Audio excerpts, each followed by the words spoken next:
एक गरीब आदमी को कर्ज की ज़रूरत पड़ गई, 1000 दिनार चाहिए। मैं कह चुका हूँ कि दिरहम चांदी का होता था, दिनार सोने का। अब 1000 दिनार लेना है। तो जिस बंदे से उसने कहा, अगरचे वो नेक बंदा था, उसने कहा यार 1000 दिनार दे दो। तो कहने लगा कोई गवाह है तेरे पास? वो कहने लगा गरीबों का गवाह कौन होता है?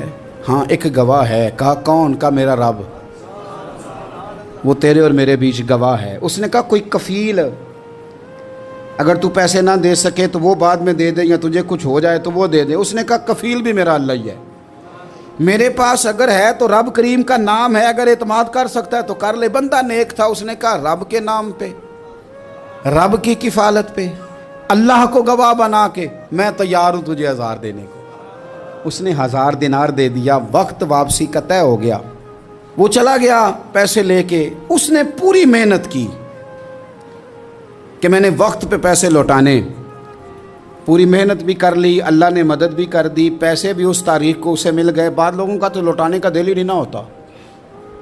फरमाया हदीस पाक में कि तू लौटाने का इरादा कर, रब तेरी मदद भी फरमाएगा। लेकिन यहाँ बहुत सारे लोग कहते हैं खैर है, इरादा ही नहीं। तो फिर जिस तरह का बंदे का गुमान हो, रब भी उसी तरह का मामला फरमाता है। उसने पैसे जमा भी कर लिए और वापस देने को तैयार भी हो गया, लेकिन रास्ता बहरी जहाज़ का था, कश्ती का था, दरिया के रास्ते वापस आना था। अब वो जब आ गया दरिया के किनारे तो बड़ी कोशिश की, पर वहाँ उसे कोई कश्ती नहीं मिली। वक्त पे पैसे लौटाने हैं, सफ़र करना है, अब सवारी मुयस्सर नहीं है। सोच सोच के परेशान था कि मैंने तो अल्लाह के नाम पे लिए। अचानक दिल में एक तजवीज़ आई। उसने एक लकड़ी ली, लकड़ी को अंदर से खोला, 1000 दिनार उसमें भरा। बुखारी पढ़ रहा हूँ, और साथ एक ख़त भी लिखा कि यार मैं पैसे पहुंचाना चाहता था पर मुझे कोई चीज़ नहीं मिली दरिया के उस पार आने, अल्लाह के नाम पर तेरी तरफ रवाना कर रहा हूँ। और ये कह के वो लकड़ी दरिया में रख दी। वो लकड़ी डूब गई है, वापस आ गया। वो जिसने पैसे लेने थे वो ऐन मुकर्ररा वक्त पर दरिया किनारे आया। सुबह से सरे शाम तक उसने इंतज़ार किया। दिल ढलने लगा तो दिल में ख्याल आ गया कि यार नहीं, उसने देने ही नहीं, झूठा वादा कर गया, पहुंचा ही नहीं वक्त पे। अब जब वापस लौटने लगा तो अचानक दरिया में एक लकड़ी तैरती हुई दिखाई दी। कहने लगा ले जाता हूँ, शाम को रोटियां पकाने के काम आएगी, ईंधन बना के जला लूँगा, हंडिया पक जाएगी। लकड़ी उठा के जलाने के लिए घर लाया। गुमान था कि वो नहीं आया वादा करके, अल्लाह को कफील और वकील बना के और गवाह बना के फिर भी नहीं आया। लकड़ी लेके घर गया, बुखारी है, और जब उसको चीरा ना कि मैं इसकी आग जलाऊंगा, खोला तो अंदर से 1000 दिनार भी निकल आया, खत भी निकल आया। अब ज़रा समझना, उसके दिल में बात किसने डाली कि तू लकड़ी में पैसे डाल दे? अल्लाह ने। उस बंदे को मुकर्ररा वक्त पे किनारे भेजा किसने? लकड़ी सिर्फ उसी के हाथ आई तो ये बंदोबस्त किया किसने?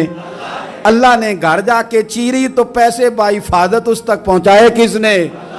तो फिर हमें भी तवज्जो अल्लाह की जानिब भी करनी चाहिए। हमारे पे दिल की तवज्जो रब की तरफ ही होनी चाहिए ना। हमें इधर उधर जाने की, देखने की, बंदों पर गौर करने की ज़रूरत क्या है? वो पैसे पहुंच गए, ये वहाँ अपनी जगह पे परेशान था। इसने 1000 दिनार और जमा किया। फिर दोबारा एक दिन दरिया किनारे आया, कश्ती मिल गई, बैठ के अपने उस भाई के पास आया। कहने लगा देखना मुझ पर बदगुमान ना होना, पैसे उस तारीख को भी जमा कर लिए थे। दरिया पे आया था पर कश्ती नहीं मिली थी। फिर मैंने ना लकड़ी में डाल के, खत डाल के तेरी तरफ भेज भी दिए थे, लेकिन आज मैं फिर लेके आ गया हूँ। वो कहने लगा खुश हो जा, जिस रब को तूने मेरा और अपना गवाह बनाया था उस रब ने मेरे तक पहुंचा भी दिए हैं। जब लोग अल्लाह को गवाह बनाते हैं, रब की जानिब अपनी तवज्जो करते हैं, अपनी चाहतों, ख्वाहिशात और अपनी सारी चिट्ठियां अपने रब करीम की रहमत की तरफ रवाना करते हैं, फिर अल्लाह अपने बंदों को मायूस नहीं करता। अल्लाह अपने बंदों को नवाज देता है। अल्लाह तबारक व तआला अपने बंदों पे करम नवाजी कर